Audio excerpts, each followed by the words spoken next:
Dito ang programa, walang alis, dito ang programa, walang alis, dito ang programa, walang alis, dito ang programa, walang alis, dito tayo, magpo-programa tayo dito, walang ang programa mo, programa namin dito, walang alis na dyan, programa namin dito, dito tayo magpo-programa, dito tayo magpo-programa, mga kababayan, Resign Marcos tayo, Occupy EDSA, dito tayo, hayaan niyo siya, papuntahin mo siya, dito ang programa ng taong bayan. Go, Marcos, Marcos, magnanakaw, Marcos, Marcos, magnanakaw, Marcos, Marcos, magnanakaw, magnanakaw, si Marcos, dito ang programa, go, Marcos, Marcos, magnanakaw, Marcos, Marcos, magnanakaw, Marcos, Marcos, magnanakaw, magnanakaw, si Marcos. Ang tao, ang bayan, ngayon ay lumalaban. Ang tao, ang bayan, ngayon ay lumalaban. Ang tao, ang bayan, ngayon ay lumalaban. Ang tao, ang bayan, ngayon ay lumalaban. Marcos resign! Marcos resign! Marcos resign! Dito na ang programa! Occupy EDSA! Huwag na kayong magpauto doon! Dito ang programang panawagan na palayasin na si Marcos. Okay? File! Marcos magnanakaw! Marcos magnanakaw! Alam nyo mga kaibigan, dahil sa banta ng Amerika, marami pong naapektuhan mga empleyado, marami pong nag-iinayang sa mga empleyado ng gobyerno dahil hindi na maganda ang takbo ng ating gobyerno.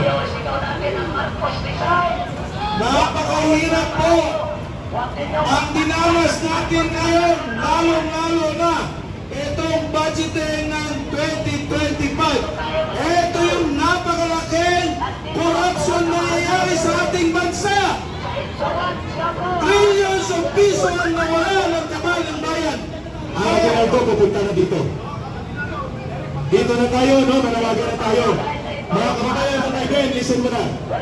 Tatay Ben. Tatay Ben, listen mo na. Sa lahat na nandito po, why are we staying in EDSA? Why are we occupying EDSA? Sapagkat ang EDSA ay simbolo ng pagkakaisa at pagtindig ng mamamayan. At hindi natin papayagan na ang history ay gagamitin para pagtakpan ang anak ng diktador at magnanakaw. Ang EDSA ay parang nagpapalayas sa mga animal, sa mga demonyo, at sa mga nagtataksil sa bayan. Si Marcos ay taksil sa bayan, magnanakaw, sindikato, at punong kriminal. Bakit tayo hindi magsasalita ng ganyan? Kung sila ay alis, aalisin natin sila. Pero ang EDSA will belong to the Filipino people. Tama? Occupy EDSA. EDSA belongs to the people. Hindi ito pagmamayari ng simbahan Katolika. Hindi ito pagmamayari ng isang sekta o ng isang grupo. Ang EDSA ay pagmamayari ng mamamayang Pilipino. At ang ating pagtitipon sa EDSA, malinaw ang layunin. Singilin, palayasin, papanagutin si Marcos kasama si Romualdez. Ang sa kanila, pagtakpan, isalba at ilihis si Marcos. Kung bakit tayo sasama doon? Dito na kayo. maiwan kayo. May mukha pa sa Tatang, no? Nag-akyat pa sa entablado natin at kinuha pang megaphone. Sabi niya, punta na tayo sa EDSA, sa People Power Monument. Ang sabi natin sa kanya, manatili tayo dito. We will occupy EDSA because EDSA belongs to the people. And we will make another history. At walang EDSA kung hindi natin pinapalayas ang mga diktador, magnanakaw at mga taksil sa bayan. Yan ang dahilan kung bakit mo EDSA. Pinapalayas natin ang mga taksil, ang mga magnanakaw, ang mga sindikato, at ang mga mandarambong. At walang ibang punong kriminal sa pandarambong na ito. Walang iba, mga kababayan, si Marcos at si Romualdez. Kailangan ko na po kuminom ng tubig dahil uhaw-awa na si Kael.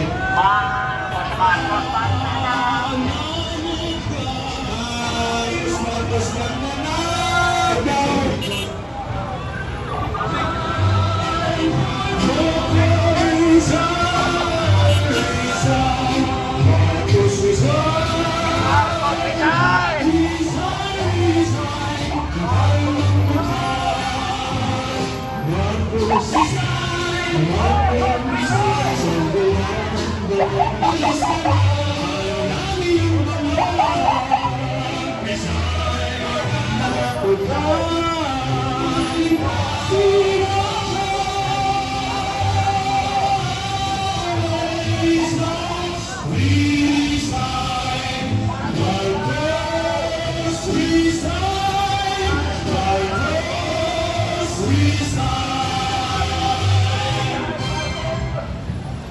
Marcos resign. Lahat na kumukulpi na korupsyon at nakikita ninyo na si Marcos Pabalik ninyo, Marcos resign. Wala pagpasya mo sa inyo.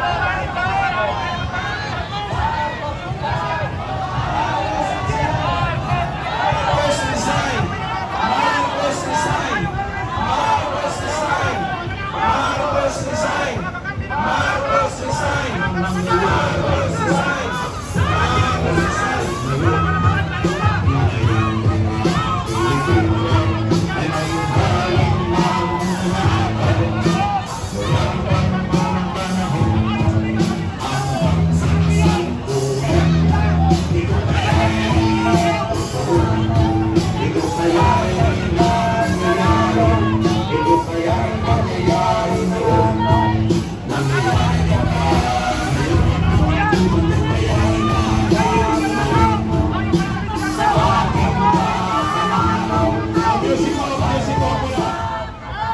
Walang justisya kung hindi natin tutumbukin ang punong kriminal sa korupsyon na ito.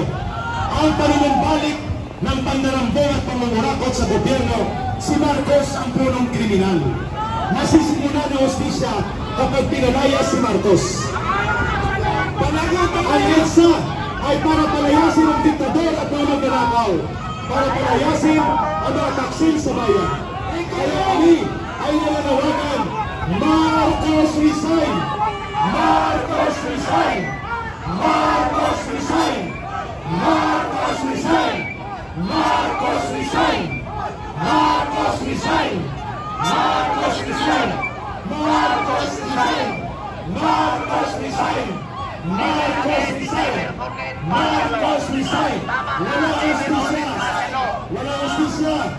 Kung walang tundok ang kriminal na nagpanumbalik ng korupsyon at pandarambong, si Marcos. Kaya bakit natin hindi siya ipanawagan na lumayas sa poder? Ang pagtitipon sa EDSA, shut up, asshole! Okay! Okay! Kababayan, ang mga komunista ay dumaan at alam natin na ito ay kasablak ni Marcos. Yes! Walang paninindigan kung walang paniningil. Ang paniningil ng taong bayan. Okay. Sa Gira Bayan. Grupo yan, grupo. Grupo yan, grupo. Mga kababayan, sigaw ng taong bayan, Marcos resign! Marcos resign! Marcos resign! Marcos resign! Marcos resign! Marcos resign! Marcos resign! Marcos resign!